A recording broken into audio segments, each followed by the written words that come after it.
네, 신답교회 성도 여러분 안녕하세요. 추석 명절 잘 보내셨나요? 어쩌면은 어제까지 해서 이 긴 연휴가 있었는데 다들 잘 보내셨는지 잘 쉬셨는지 모르겠습니다. 저는 오늘도 찬송가 한 곡과 찬양 한 곡, 총 두 곡을 가지고 왔습니다. 우리 성도님들과 이 찬양을 통해서 또 그 안에 담겨져 있는 이야기를 통해서 하나님의 크신 은혜를 또 그 사랑을, 그 인도하심을 함께 나누고자 이렇게 또 준비해 왔습니다. 그래서 먼저는 우리가 찬송가를 나눠볼 건데요. 그 찬송가는 바로 570장 주는 나를 기르시는 목자입니다. 어쩌면 이 찬송가를 어린이 찬양으로 아시는 분들도 계실 수 있는데 오늘은 이 찬송가에 담겨져 있는 이야기와 오늘 우리에게 어떤 메시지를 던져주는지 함께 나누어 보고자 합니다. 먼저 우리 찬송가 듣고 오도록 하겠습니다. 함께 570장 듣고 오겠습니다.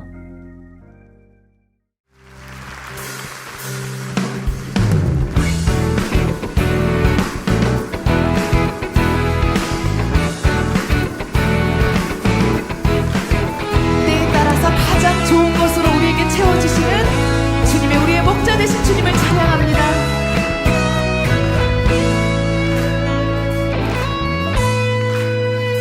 주는 나를 기르시는 목자요, 나는 주님의 귀한 어린 양.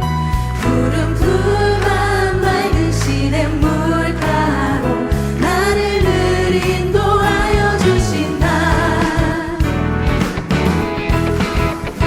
주는 나를 기르시는 목자요, 나는 주님의 귀한 어린 양. 푸른 풀과 맑은 시냇 물가로 나를 늘 인도하여 주신다. 주는 나의 좋은 목자, 주는 나의 좋은 목자, 나는 그의 어린 양. 저를 따라 꼴을 먹여주시니 내게 부족함 전혀 없어라.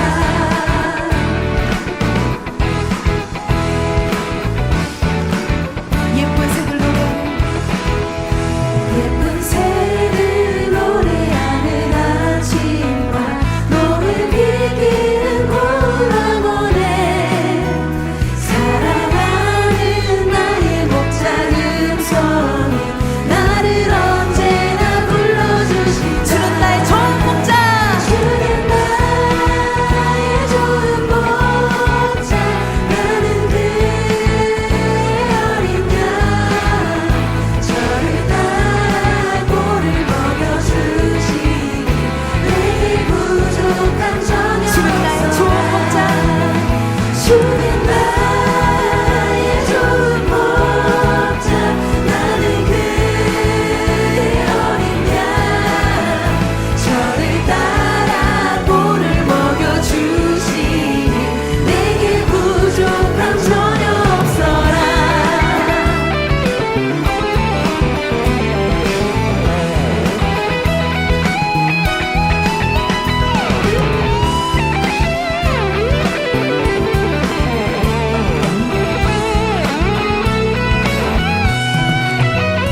높은 짐승 나를 맺지 못하고 거친 비바람 삼지 못하리. 나의 주님 강한 손을 펼치사 나를 주야로 지켜주신다. 주는 나의 좋은 목자, 주는 나의 좋은 목자, 나는 그의 어린 양. 저를 따라 꼴을 먹여주시니 내게 부족함 전혀 없어라. 주는 나의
네, 찬송가 잘 듣고 오셨나요? 요즘 이렇게 많은 젊은이들 사이에서 인기 있는 마커스라는 찬양팀이 편곡한 버전으로 같이 나눠보았습니다.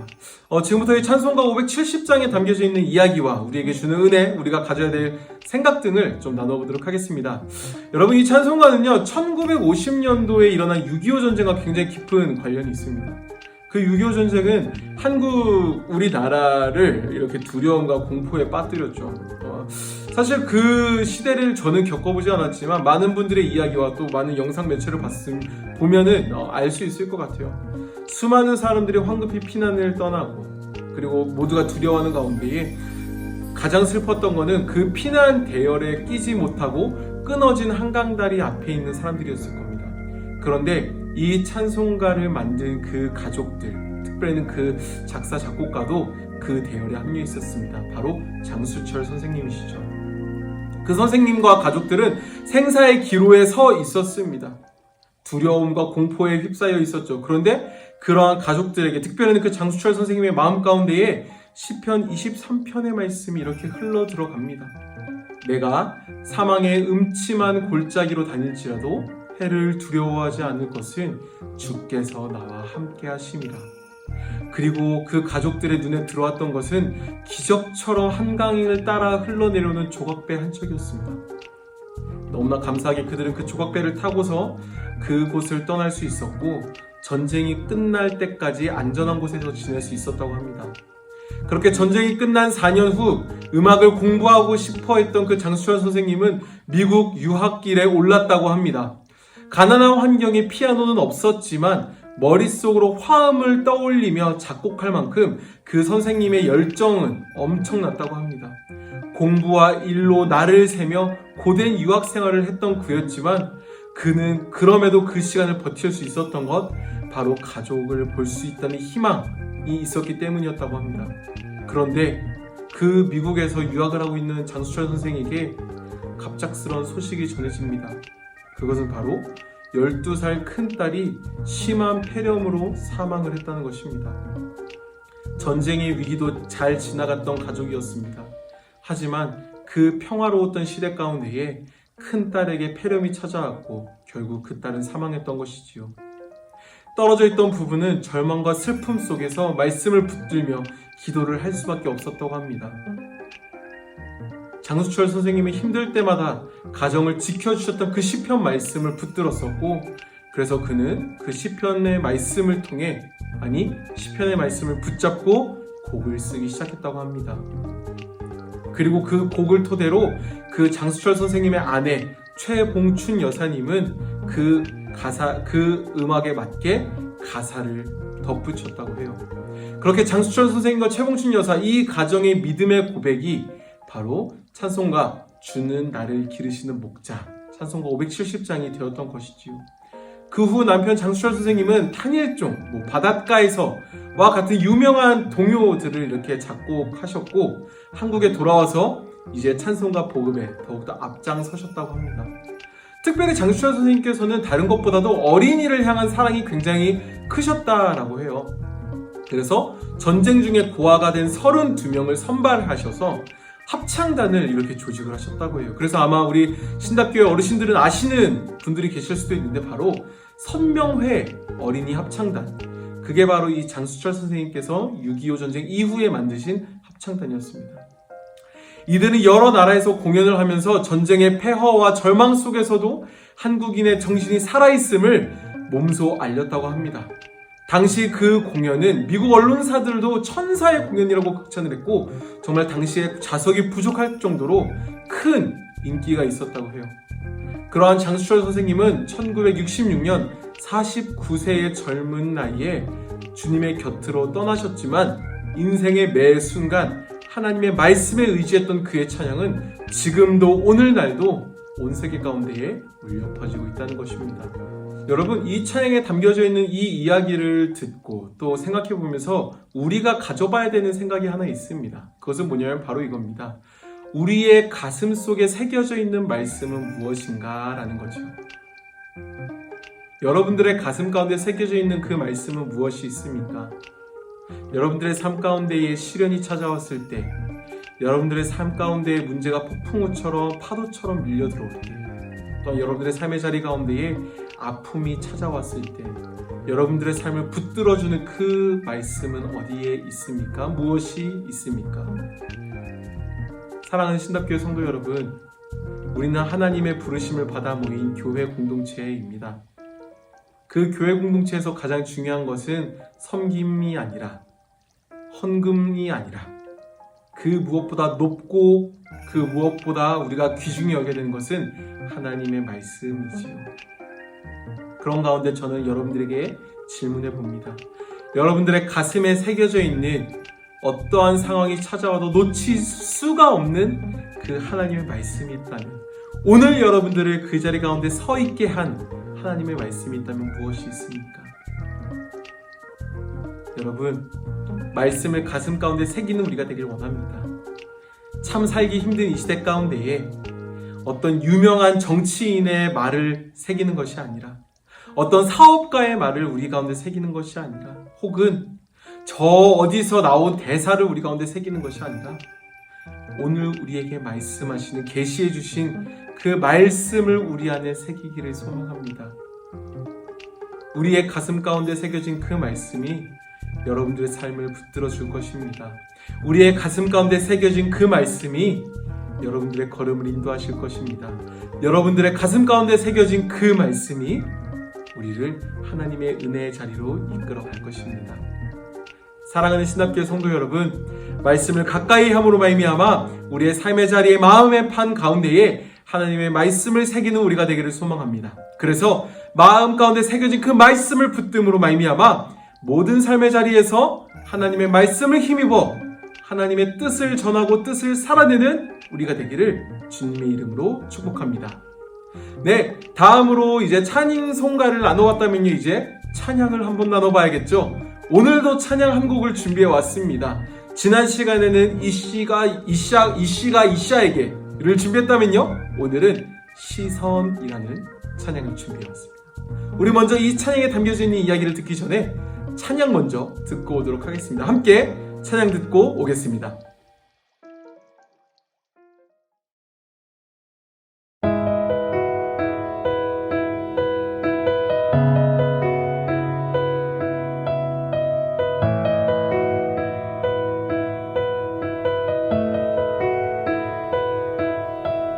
내게로부터 눈을 들어 주를 보기 시작할 때 주의 일을 보겠네.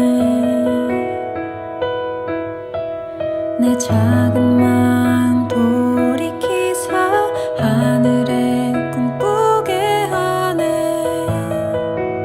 주님을 볼 때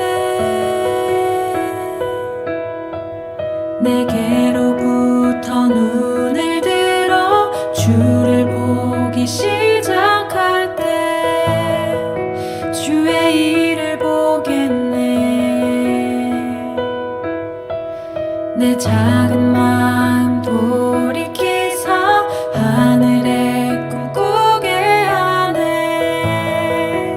주님을 볼 때 모든 시선을 주님께 드리고 살아계신 하나님을 느낄 때 내 삶은 주의 역사가 되고 하나님이 일하기 시작하네.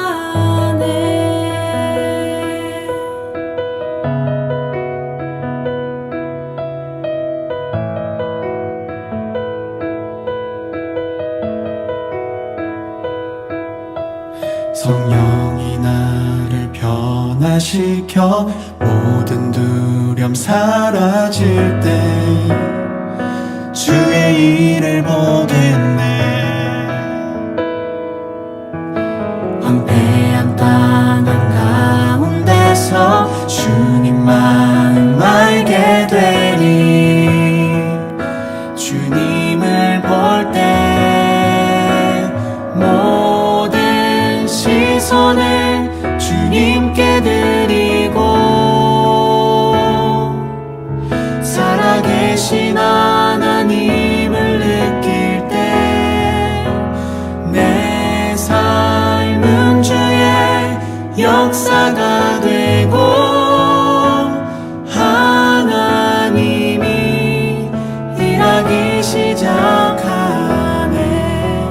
모든 시선을 주님께 드리고 전능하신 하나님을 느낄 때 세상은 주의 나라가 되고 하나님이 일하기 시작하네.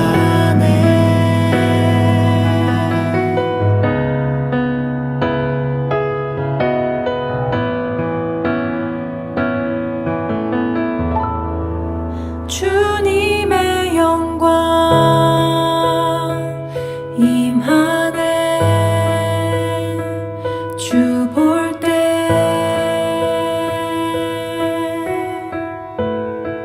주님의 영광 임하네. 주 볼 때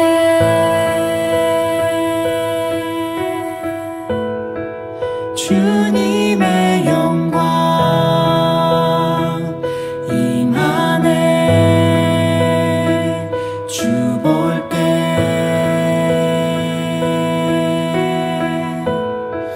주님의 영광 임하네. 주 볼 때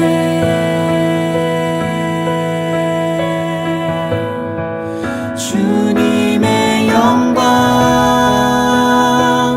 임하네. 주 볼 때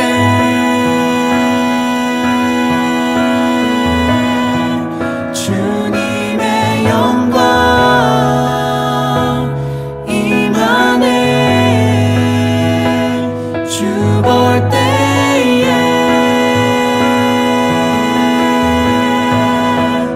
모든 시선을 주님께 드리고 살아계신 하나님을 느낄 때 내 삶은 주의 역사가 되고 하나님이 일하기 시작하네. 모든 시선을 주님께 드리고 전능하신 하나님을 느낄 때 세상은 주의 나라가 되고 하나님이 일하기 시작하네.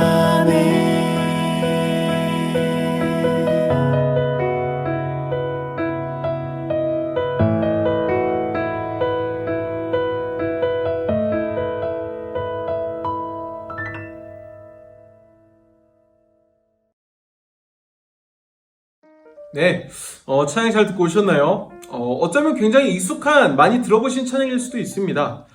시선이라는 찬양인데요. 지금부터 제가 이 찬양에 담겨져 있는 이야기 나눠드리도록 하겠습니다. 이 찬양은요, 김명선이라는 이름의 전도사님이 이렇게 작곡, 작사하신 곡이에요. 그래서 여자분이신데요, 그분에 대한 간증과 그 간증에 담겨져 있는 은혜가 녹여져 있는 게 바로 이 찬양입니다. 지금부터 한번 이야기 들려드려볼게요. 사실 이 김전도사님의 유년 시절은 그렇게 평탄하지 않았습니다. 유년 시절을 이렇게 판잣집이 즐비한 달동네에서 사셨다고 해요. 근데 그 가정이 화목했으면 좋았겠지만 도박 중독으로 인해서 가정을 돌보지 않았던 아버지와 또 홀로 생계를 책임지는 어머니 밑에서 끊임없는 가난과 외로움에 시달려 했던 게 김전도사님의 어린 시절이었다고 합니다. 그런 김전도사님은 하나님은 절대로 놓지 않았었다고 해요. 아니, 오히려 하나님께 더 간절히 매달렸다고 합니다. 왜냐하면 스산한 어떤 풍경 속에 살던 김전도사님에게 있어서 교회란 자신을 보호해 줄 수 있는 울타리였고, 또한 더 나은 세상으로 나아갈 수 있는 유일한 통로가 되는 곳이 바로 교회였기 때문에 그랬다고요. 그래서 그 전도사님께서는 초등학교 5학년 무렵에 이런 일이 있었다고 해요. 초등학교 5학년 무렵에 여름 성경학교에서 처음으로 우리 전도사님은 하나님을 인격적으로 만났다고 합니다. 그래서 엄마 주머니에서 뭐 돈을 훔친 일이라든지, 친구에게 욕했던 일이라든지, 동생에게 못되게 군 일이라든지, 뭐 그런 여러 일들을 주님께 다 아뢰고 나니까 평안함과 자유함이 그 마음 가운데 찾아왔다고 해요. 그래서 구원의 은혜에 감격한 전도사님께서는 그날부터 길거리에 아무도 없으며 혼자 너무나 신이 나서 호산나 기뻐하며 함께 노래 부르리 뭐 이렇게 하면서 이렇게 율동하고 찬양을 길 가운데에서 하셨었다고 합니다. 그런 김 전도사님께서 본격적으로 찬양 사역자의 길을 들어섰던 것은 2005년 예수전도단 캠퍼스 워십팀 간사를 맡게 되면서부터였다고 해요. 사실 이 예수전도단이요, 어떤 페이를 받는 그러한 단체가 아닙니다. 자비량으로 했어야 됐거든요. 그런 자비량 선교를 선포했던 김 전도사님에게 친척들은 이렇게 얘기했다고요. 야, 명선아, 엄마 생각해서라도 빨리 취업해서 돈을 벌어야지 라고 이렇게 좀 뜯어 말렸었다고 합니다. 그럼에도 김 전도사님께서는 복음으로 한 영혼이 변화되는 걸 보는 게 가장 가치 있는 일이라 여기면서 예쁜 옷이나 취미생활, 심지어 연애도 포기하고 하나님께 꽃다운 20대를 바치겠다 이렇게 다짐을 했었다고 해요. 그런데 이런 김 전도사님의 삶이 결혼 후 확 달라졌다고 합니다. 그에게는 무한한 사랑을 베풀어주는 남편과 너무나 따뜻한 보금자리가 생겼었다고 해요. 더 이상 차비가 없어서 전전긍긍할 일도 없어졌고, 신혼 1년차에 뱃속에 첫 아이까지 품은 그 김명선 전사님은 이제껏 누려보지 못했던 풍요와 안정감에 푹 젖어서 사셨다고 합니다. 그러던 어느 날 김 전사님이 기도를 하는데 문득 이런 생각이 들었었다고 해요.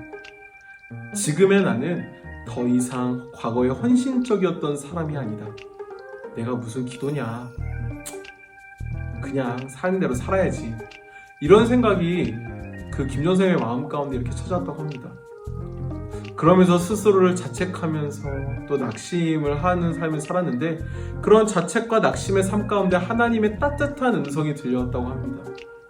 주님께서는 이렇게 그 전도사님의 마음 가운데 말씀하셨다고 해요. 명선아, 내 상황과 환경이 어떻든지 간에 절대 기도는 멈추지 마렴. 이러한 말씀을 마음 가운데 해주시는데 순간 그 전도사님은 맞아, 내가 기도하면 일하시는 분은 하나님이시지 라는 다짐이 확 올라왔다고 합니다. 이 같은 깨달음에 김 전도사님은 단숨에 이 시선에 있는 찬양의 가사를 쫙 쓰게 되었다고 해요. 그래서 이런 가사가 있었죠. 내게로부터 눈을 들어 주를 보기 시작할 때 주의 일을 보겠네. 모든 시선을 주님께 드리고 살아계신 하나님을 느낄 때 내 삶은 주의 역사가 되고 하나님이 일하기 시작하네. 그렇게 김 전도사님을 알린 예배곡 시선은요, 이렇게 2010년 캠퍼스 워십의 앨범을 통해 알려지게 되었다고 합니다. 그래서 김명선 전도사님은요, 이 찬양을 놓고 이렇게 얘기해요. 이 찬양, 이 시선이라는 찬양은 저를 싱어송라이터로 만들어줬다는 점에서 뜻깊긴 하지만, 그것보다 더 중요한 것은 내 신앙이 견고하고 사역적으로 생동감 넘칠 때가 아니라 예전 같지 않아서 죄송스럽고 작은 마음으로 바닥을 보고 있을 때 선물처럼 받은 곡이라서 더욱 소중합니다 라고 말이죠. 그래서 하나님께서는 전도사님인 그 김명선 전도사님에게 종종 이렇게 말씀하신다고 해요. 명선아, 너의 시선은 어디를 향하고 있니? 라고 말이죠. 그래서 그 전도사님은 이 찬양의 부제를 기도의 의미라고 붙이고 싶다 라고 이야기를 하셨습니다. 여러분, 이 시선의 찬양을 좀 이렇게 떠올려 보시면서 또 이 시선 가운데 담겨져 있는 가사, 그 찬양의 이야기들을 좀 이렇게 떠올려 보시면서 우리는 생각해 보고 싶은 게 있어요. 그게 뭐냐면 바로 이거죠. 나는 기도를 어떻게 하고 있나 라는 겁니다. 우리 여러분들 중에는 아시는 분들도 있겠지만 우리 중고등부에서는 올해 초부터 해서 매일 10시 반에 밤 10시 반에 어두움을 밝히는 기도회라는 이름으로 기도회를 계속해서 하고 있습니다. 근데 사실 이게 처음에는 조회수가 굉장히 높았어요. 막 100몇 회 막 이럽니다. 근데 며칠 지나니까 이제 조회수가 막 70회, 또 며칠 지나니까 조회수가 40회, 며칠 지나니까 20회. 그래서 요즘에는 몇일까요? 네, 한 5? 그 정도 나옵니다. 뭐 그렇다고 해서 제 마음이 상처받고 그러지 않습니다. 그런데 한 가지 걱정되는 게 있죠.